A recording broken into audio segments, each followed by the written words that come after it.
Hello students. तो बेटा आइए हम आज अपना स्टार्ट करते हैं फिजिक्स की सेकंड यूनिट का नेम है काइनेमैटिक्स। क्लियर। तो इसमें हमारे दो चैप्टर रहेंगे इस यूनिट के अंदर। पहला चैप्टर है हमारा that is motion in straight line. Motion in straight line.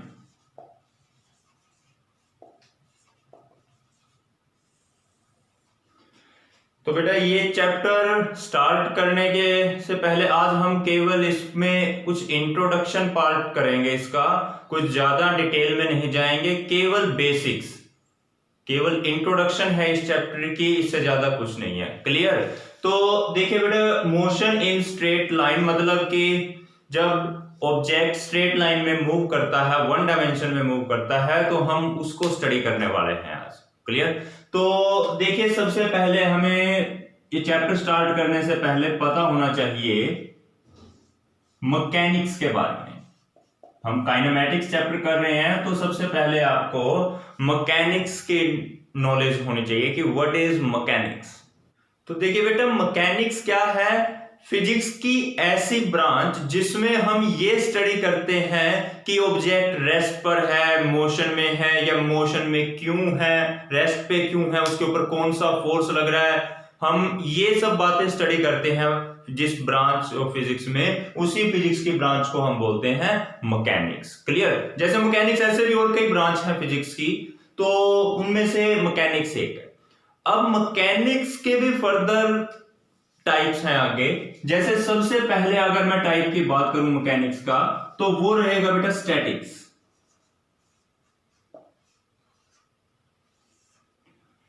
फिर दूसरा रहेगा काइनेमैटिक्स, जो कि हम पढ़ेंगे। हमारी यूनिट का नेम है काइनेमैटिक्स। और जो तीसरे नंबर पे है वो है डायनामिक्स। तो सबसे पहले देखिए स्टैटिक्स क्या है। स्टैटिक्स है बेटा, जब ऑब्जेक्ट हमारा रेस्ट पर होता है तब हम उसकी जो स्टडी करते हैं उसी को हम क्या बोलेंगे? स्टैटिक्स। मैकेनिक्स की वो ब्रांच है, यो बोले फिजिक्स की वो ब्रांच जिसमें हम ऑब्जेक्ट को स्टडी करते हैं एट रेस्ट। मतलब जब ऑब्जेक्ट रेस्ट पर है तब हम उसके बारे में स्टडी करेंगे, उसे क्या बोलेंगे? स्टैटिक्स। अब मान लीजिए जैसे ये ऑब्जेक्ट है, ऑब्जेक्ट रेस्ट पर है, ऑब्जेक्ट के ऊपर हो सकता है इधर से फोर्स लग रहे हो, एक फोर्स इधर से एक फोर्स इधर से। रेस्ट पर है क्यों है? क्योंकि इसके ऊपर दो तरफ से इक्वल और अपोजिट फोर्स लग रहा है। तो कुछ भी मतलब कैसे भी, जो भी इसके बारे में हम आगे स्टडी करेंगे फर्दर और डिटेल में, तो वो होता है स्टैटिक्स। ऑब्जेक्ट रेस्ट पर हो तब उसके बारे में स्टडी करना, दैट इज स्टैटिक्स। नेक्स्ट है काइनेमैटिक्स। काइनेमैटिक्स में क्या है? Object in motion. ऑब्जेक्ट जो है मोशन में होगा। We study about the object in motion, लेकिन यहां पर एक कंडीशन है, विदाउट इट्स कोज। हमें कोई मतलब नहीं कि वो मोशन क्यों आया, लेकिन मतलब इस बात से है कि मोशन है। तो उसी ब्रांच ऑफ फिजिक्स को हम क्या बोलेंगे? Kinematics. The branch of the mechanics या branch of the physics in which we deal with the object in motion. We study about the object in motion without its cause, बिना इसके reason के कि ये क्यों हुआ। तो उसी ब्रांच को हम क्या बोलते हैं? काइनेमैटिक्स। और नेक्स्ट है बेटा अपना डायनामिक्स। अब ये डायनामिक्स क्या है? मैकेनिक्स की वो ब्रांच जिसमें हम ऑब्जेक्ट को स्टडी करते हैं इन मोशन। यहां पर भी ऑब्जेक्ट जो है मोशन में होगा, लेकिन विद इट्स कोज। हमें इसका रीजन भी पता होना चाहिए। विद इट्स कोज, ये पता होना चाहिए कि ये मोशन में क्यों है। जैसे ऑब्जेक्ट पर कोई फोर्स लगा, उस वजह से वो मोशन में है, या कोई और भी रीजन है, तो हमें विद रीजन पता होना चाहिए। जैसे किसी बॉडी पर फोर्स लगाते हैं तो फोर्स लगाने से बॉडी ने क्या किया? मूव किया। तो मोशन को तो स्टडी करेंगे ही करेंगे, लेकिन साथ में उसके रीजन को भी स्टडी करेंगे हम कि ये क्यों हुआ। उस ब्रांच ऑफ फिजिक्स को क्या बोलेंगे? डायनामिक्स। और काइनेमैटिक्स क्या थी? Branch of the physics in which we study about the object in motion but without its cause. कोई फर्क नहीं पड़ता अपने को क्यों है क्यों नहीं है, बस बात यह है मोशन में है, बस तब उसके बारे में स्टडी करना काइनेमैटिक्स। तो हमारी जो यूनिट है ये सेकंड यूनिट, इसका नेम है काइनेमैटिक्स।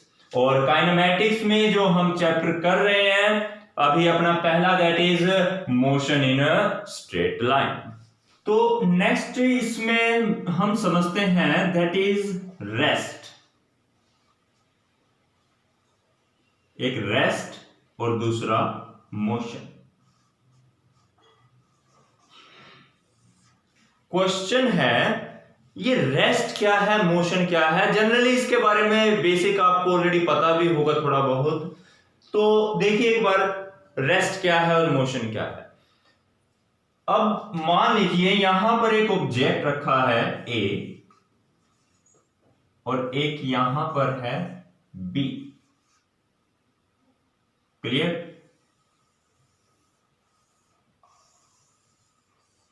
ये एक टेबल पर रखे हैं। तो क्या हुआ कि हमने टाइम नोट किया, कुछ टाइम बाद देखा ए के हिसाब से ने देखा बी यहीं रखा हुआ है।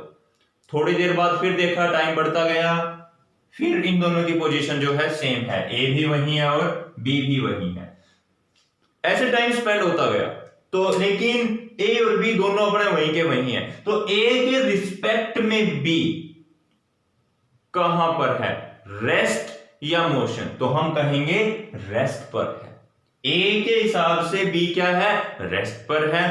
When the position of a object does not change with respect to a point, जब एक पॉइंट के रिस्पेक्ट में किसी ऑब्जेक्ट की पोजीशन चेंज नहीं होती, then object is called at rest with respect to that point. तो हम कहेंगे कि उस पॉइंट के रिस्पेक्ट में ऑब्जेक्ट जो है रेस्ट पर है। अब जैसे यहां पर मैं बी को देख, ए से बी को देख रहे हैं, बार बार हमें बी वहीं का वहीं नजर आ रहा है, कहीं जा ही नहीं रहा, तो उसकी कोई पोजीशन में बदलाव नहीं हो रहा। तो हम क्या कहेंगे कि ए के रिस्पेक्ट में जो बी है वो रेस्ट पर है।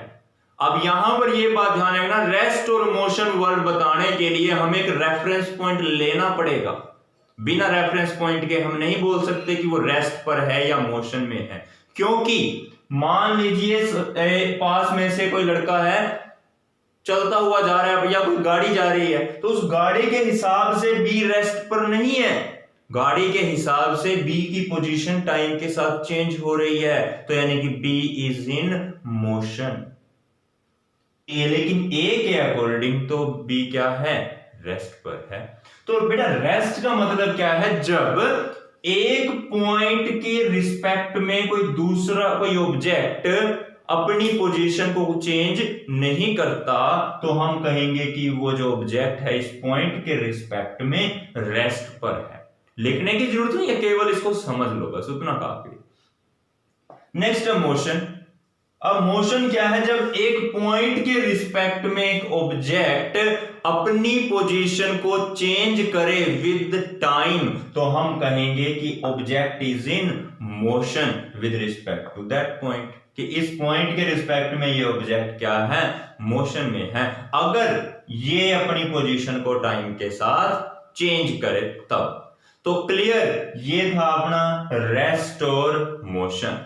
तो अभी चलिए देखते हैं एक और एग्जांपल लेकर के। मान लीजिए केशव बाबू खड़े हैं यहां पर अपने, क्लियर, केशव खड़ा है यहां पर और उसके पास एक गाड़ी है, गाड़ी में बैठे हैं लवलेश और रितेश, दोनों एक दूसरे के सामने बैठे हैं। क्लियर? तो गाड़ी जा रही है यहां पास से होकर के, तो क्या होगा, लोकेश के हिसाब से रितेश क्या है, रेस्ट पर है, और रितेश के हिसाब से लवलेश क्या है, रेस्ट पर है।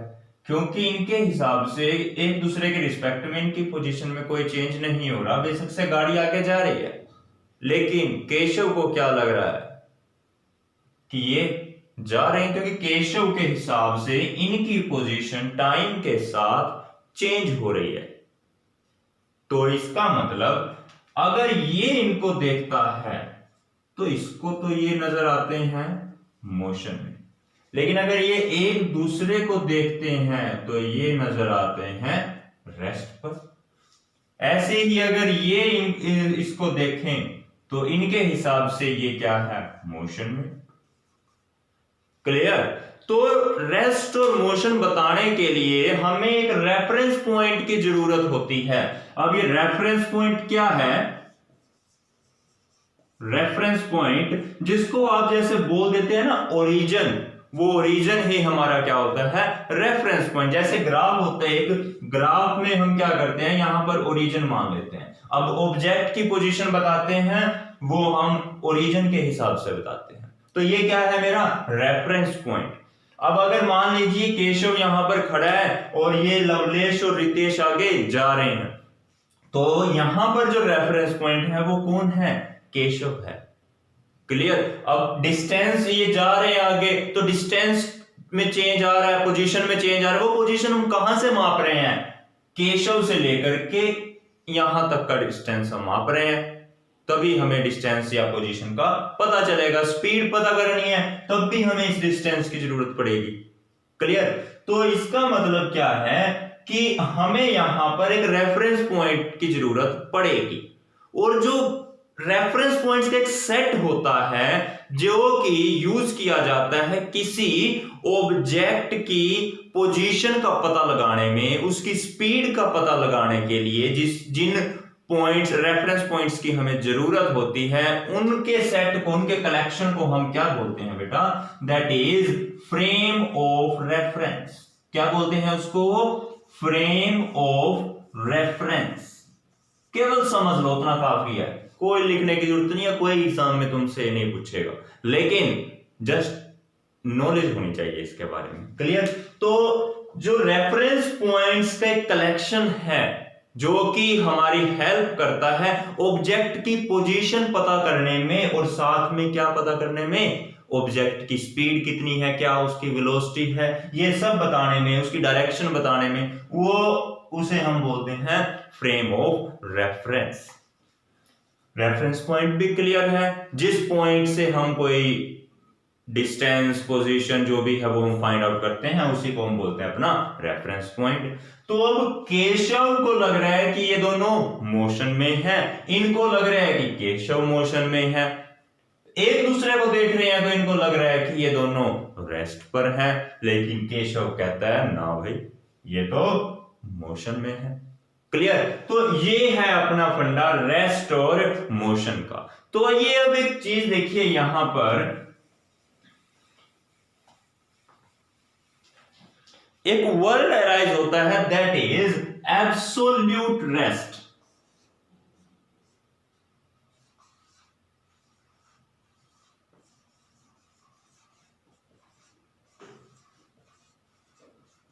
और दूसरा वर्ड है एब्सोल्यूट मोशन।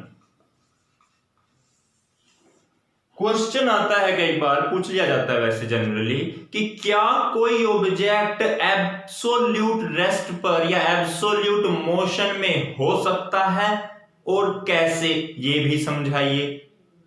तो देखो, मान लीजिए मैंने जैसे एग्जांपल लिया था, ये लवलेश है, ये है रितेश। क्लियर? तो इन दोनों को लग रहा है कि ये दोनों रेस्ट पर हैं, यहां से देखें तो ये रेस्ट पर है, लेकिन कुछ ना कुछ ऑब्जेक्ट तो होगा जो मोशन में होगा, आसपास या कहीं दूर। तो उस ऑब्जेक्ट के हिसाब से क्या ये दोनों रेस्ट पर हैं? नहीं। जैसे कि फॉर एग्जांपल ये मान लीजिए आप, अर्थ है, यह है अपनी अर्थ, और इस अर्थ पर कहीं पर खड़े हैं केशव बाबू। क्लियर? रेस्ट पर है, इसके आसपास मान लो सब कुछ रेस्ट पर है, लेकिन भाई अर्थ के अराउंड एक मून तो है जो कि क्या कर रहा है, घूम रहा है अर्थ के चारों ओर। अब इस मून पर किसी भी पॉइंट से देख लो, इसके हिसाब से केशव की पोजीशन लगातार चेंज हो रही है। क्लियर है? तो मतलब आसपास बहुत सी चीजें हैं जो कि मोशन में हैं, उनके हिसाब से तो हमारी पोजीशन मूव चेंज हो रही है। बेशक से हम खड़े हैं वहीं के वहीं, लेकिन किसी ना किसी ऑब्जेक्ट के रिस्पेक्ट में तो हमारी पोजीशन चेंज होती ही रहती है। हम नहीं चल रहे, लेकिन हमारे आसपास या हमसे बहुत दूर कुछ चीज तो चल रही है, कुछ तो मोशन में है। तो इसीलिए हम कभी भी कंप्लीटली रेस्ट पर नहीं हो सकते, तो इसीलिए हम एब्सोल्यूट रेस्ट पर भी नहीं हो सकते। तो there is nothing like absolute rest. कोई एब्सोल्यूट रेस्ट पर कुछ भी चीज नहीं हो सकती, क्योंकि कोई बॉडी कभी कंप्लीटली रेस्ट पर आ ही नहीं सकती। क्यों नहीं आ सकती कोई बॉडी कंप्लीट रेस्ट पर? क्योंकि हमेशा ही उसकी पोजीशन में कुछ ना कुछ चेंज होता ही रहता है। क्लियर? तो ये तो हो गया एब्सोल्यूट रेस्ट। अब देखिए एब्सोल्यूट मोशन। अब एब्सोल्यूट मोशन देखिए, जब मोशन का हम पता लगाते हैं किसी बॉडी का, उसके लिए हमें एक रेफरेंस पॉइंट की जरूरत होती है जो कि रेस्ट पर होना चाहिए। क्लियर? लेकिन यहां पर तो कोई एब्सोल्यूट रेस्ट नाम की चीज एग्जिस्ट ही नहीं करती।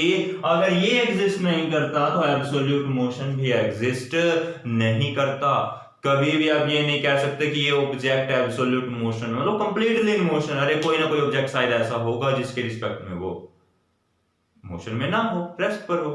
तो एब्सोल्यूट मोशन और absolute rest they do not exist. Clear है? कोई ऑब्जेक्ट एब्सोल्यूट रेस्ट पर नहीं हो सकता, कोई ऑब्जेक्ट एब्सोल्यूट मोशन में नहीं हो सकता। रीजन क्या है? क्योंकि अगर एक पॉइंट के रिस्पेक्ट में हमारी बॉडी मोशन में है, तो हो सकता है दूसरे पॉइंट के ऑब्जेक्ट रिस्पेक्ट में हमारी बॉडी रेस्ट पर हो। तो there is nothing like absolute rest and absolute motion. तो नेक्स्ट है बेटा अपना पॉइंट ऑब्जेक्ट। पॉइंट ऑब्जेक्ट देखिए, सुनने में क्या लगता है, सुनने में क्या फीलिंग आती है कि एक छोटा सा ऑब्जेक्ट जो कि पॉइंट जैसा है, देखने में तो हमें, सुनने में तो ऐसा ही लग रहा है। तो अब लेकिन ऐसा नहीं है कि हम किसी छोटे से ऑब्जेक्ट को ही पॉइंट ऑब्जेक्ट बोलें। यहां पर पॉइंट ऑब्जेक्ट का मतलब ये है कि मान लीजिए बेशक से एक बस है, सपोज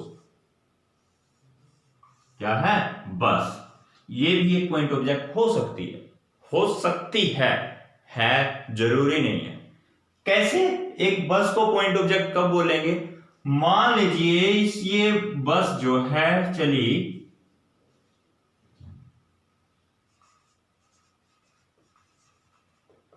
पुंडरी से दिल्ली। क्लियर? तो इस बस के द्वारा, बस का साइज देखिए, देखने में बहुत बड़ा है साइज, लेकिन इसने डिस्टेंस कितना ट्रेवल कर लिया? पुंडरी से दिल्ली बहुत ज्यादा दूर है। तो अगर हम इस डिस्टेंस के कंपैरेटिवली इस ऑब्जेक्ट का साइज देखें, तो ये ऑब्जेक्ट इतना सा हो जाएगा, यानी कि पॉइंट ऑब्जेक्ट। क्लियर? जब पॉइंट ऑब्जेक्ट क्या है? जब किसी ऑब्जेक्ट के द्वारा ट्रेवल किया गया डिस्टेंस इसके साइज के कंपैरेटिवली बहुत ज्यादा हो। जब ऑब्जेक्ट अपने साइज के कंपैरेटिवली बहुत बहुत ज्यादा डिस्टेंस ट्रेवल कर ले, तो हम कहेंगे कि ये जो ऑब्जेक्ट है it is a point object. Clear? तो an object is called point object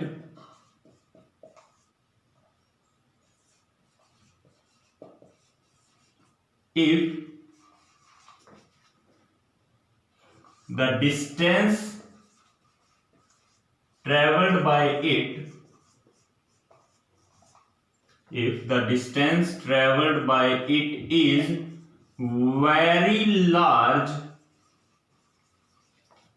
as compared to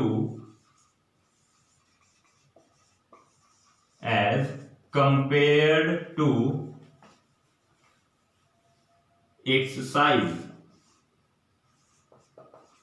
जब ऑब्जेक्ट के साइज के कंपैरेटिवली इसके द्वारा ट्रेवल किया गया डिस्टेंस बहुत ज्यादा हो, तो हम कहेंगे कि जो ऑब्जेक्ट है दैट इज पॉइंट ऑब्जेक्ट। अब मान लीजिए जैसे सन है, हमारी अर्थ है, बहुत बड़ी है, कोई छोटी चीज नहीं है ये, ठीक है, लेकिन जब ये सन के चारों ओर चक्कर लगाती है तो कितना बड़ा रास्ता कवर करती है, तो उस रास्ते के आगे अर्थ है क्या?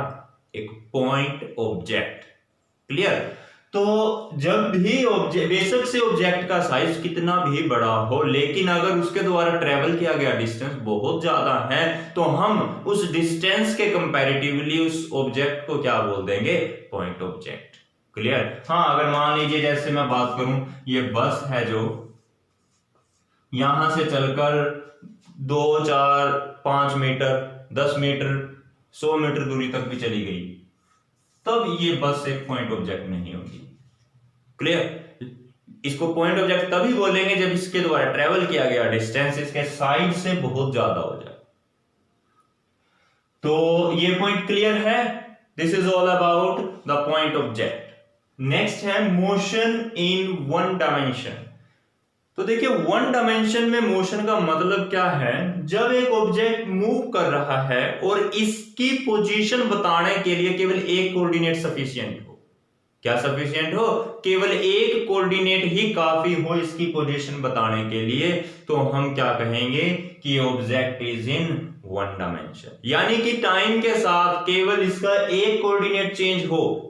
वो कब होता है? जब ऑब्जेक्ट स्ट्रेट लाइन में मूव करता है। अब मान लीजिए जैसे कि ये रेल की पटरी है। क्लियर? तो ट्रेन है, यहां से पॉइंट ए से चली, पॉइंट बी पर पहुंच गई, तो हमें इसकी पोजीशन बताने के लिए क्या करना पड़ेगा? केवल ये एक्स एक्सिस वाला डिस्टेंस ही तो बताना पड़ेगा कि कितना है, काफी है। तो यानी कि एक्स कोऑर्डिनेट ही काफी है यहां इसकी पोजीशन को बताने के लिए। तो जब ऑब्जेक्ट स्ट्रेट लाइन में मूव करता है तो हम कहेंगे कि इसका मोशन कैसा है? One dimension. जरूरी नहीं है ऐसे, ऐसे भी हो सकता है ऑब्जेक्ट का मोशन, ऐसे भी हो सकता है, ऐसे भी हो सकता है, कैसे भी हो सकता है। क्लियर है? When the object move in a straight line then its motion is called one dimension. क्यों बोलते हैं one dimension? Because only one coordinate is sufficient to specify its position. इसकी पोजीशन बताने के लिए एक कोऑर्डिनेट ही काफी है, तो हम बोलेंगे ऑब्जेक्ट का मोशन कैसा है? One dimensional. तो अब नेक्स्ट आता है अपना मोशन इन टू डायमेंशंस। अब देखिए ये मोशन इन टू डायमेंशन कैसे है? मान लीजिए कि एक मक्खी थी, यहां बैठी थी पहले, वो यहां से यहां पे चली गई, फिर यहां पे आ गई, तो हम क्या बोलेंगे? इसका मोशन कैसा है? वन डायमेंशन, क्योंकि केवल एक कोऑर्डिनेट ही काफी है इसकी पोजीशन को बताने के लिए। लेकिन मक्खी है, ना आपका बस ना मेरा बस, ये तो यहां भी जा सकती है, कभी यहां कभी यहां कभी वहां। क्लियर? कोई इसका अपना वो ठिकाना नहीं है। हम है राही प्यार के लुट गए, तो ये अपना रास्ता कहीं भी जा रही है, लेकिन इस प्लेन के अंदर हम देखिए, अगर मान लीजिए मैं यहां पर एक एक्स एक्सिस ड्रॉ करूं और एक वाई एक्सिस, तो इसके रिस्पेक्ट में इसकी पोजीशन को बता सकता हूं ना कि एक्स का कोऑर्डिनेट इतना चेंज हुआ, वाई का कोऑर्डिनेट इतना चेंज हुआ। तो यहां केवल एक्स और वाई कोऑर्डिनेट ही काफी हैं इसकी पोजीशन को स्पेसिफाई करने के लिए। जब टाइम के साथ केवल दो कोऑर्डिनेट्स चेंज हों और उन कोऑर्डिनेट से ऑब्जेक्ट की पोजीशन को बताया जा सके, तो हम कहते हैं object is in to dimensions. Clear? तो ये एक प्लेन के अंदर मूव कर रहा है ना, सिंगल प्लेन के अंदर, जिसमें कि एक्स कोऑर्डिनेट है और क्या है? वाई कोऑर्डिनेट है। तो दो कोऑर्डिनेट सफिशिएंट है इसकी पोजीशन को बताने के लिए, तो हम कहेंगे object is in two dimensional motion. Next है मोशन इन थ्री डायमेंशंस। अब थ्री डायमेंशन क्या है? अभी मक्खी है, ना तेरा जोर ना मेरा जोर। अब ये पहले कभी इधर इधर, पहले तो केवल इस बोर्ड के ऊपर ही मूव कर रही थी, फूंक मारी तो क्या हो? उड़ के बाद यहां से उड़ जाएगी। क्लियर? तो एक्स और वाई कोऑर्डिनेट थे केवल, लेकिन अब क्या आ गया? एक जेड कोऑर्डिनेट भी आ गया। क्लियर है? पहले तो केवल एक्स वाई, अब जेड भी आ चुका है। थर्ड कोऑर्डिनेट और आ चुका है। तो जब ऑब्जेक्ट की पोजीशन को स्पेसिफाई करने के लिए हमें 3 कोऑर्डिनेट की जरूरत पड़े, या यूं कहें जब ऑब्जेक्ट के पोजीशन में चेंज आता है टाइम के साथ साथ और तीनों कोऑर्डिनेट्स चेंज होते हैं उसके, तो हम कहेंगे कि motion of the object is in 3 dimensions. Object is in 3 dimension. जैसे कि पक्षी मूव कर रहा है, चिड़िया उड़ रही है, एक कभी दाएं कभी बाएं, कभी ऊपर कभी नीचे, लेफ्ट राइट, मतलब वो हर जगह पर मूव करती है, तो हम कहेंगे it's motion is 3 dimensional motion. Clear? तो ये था बेटा 1 डायमेंशन, 2 डायमेंशनल और 3 डायमेंशनल मोशन। लिखने की कोई जरूरत नहीं है, समझ में आया? काफी है। काइनेमैटिक्स क्या है? Branch of the physics in which we deal about the motion of object in motion, sorry we study the object in motion but without its cause, बिना रीजन के, तो उससे हम क्या बोलते हैं? काइनेमैटिक्स। क्लियर? पॉइंट ऑब्जेक्ट क्या है? जब किसी ऑब्जेक्ट का साइज इसके द्वारा ट्रेवल किए गए डिस्टेंस से बहुत बहुत बहुत छोटा हो, तो हम कहेंगे it's motion, the object is point object. Clear? तो ये थी अपनी फर्स्ट चैप्टर की इंट्रोडक्शन। तो इसके बाद हम नेक्स्ट वीडियो में पढ़ेंगे डिस्टेंस डिस्प्लेसमेंट, जो आपने ऑलरेडी पढ़े हुए हैं, लेकिन फिर भी हम अपने सिलेबस को कवर करते चलेंगे, चाहे छोटा छोटा पॉइंट भी होगा वो भी एक बार डिस्कस करेंगे। Clear? Okay, thank you and have a nice day.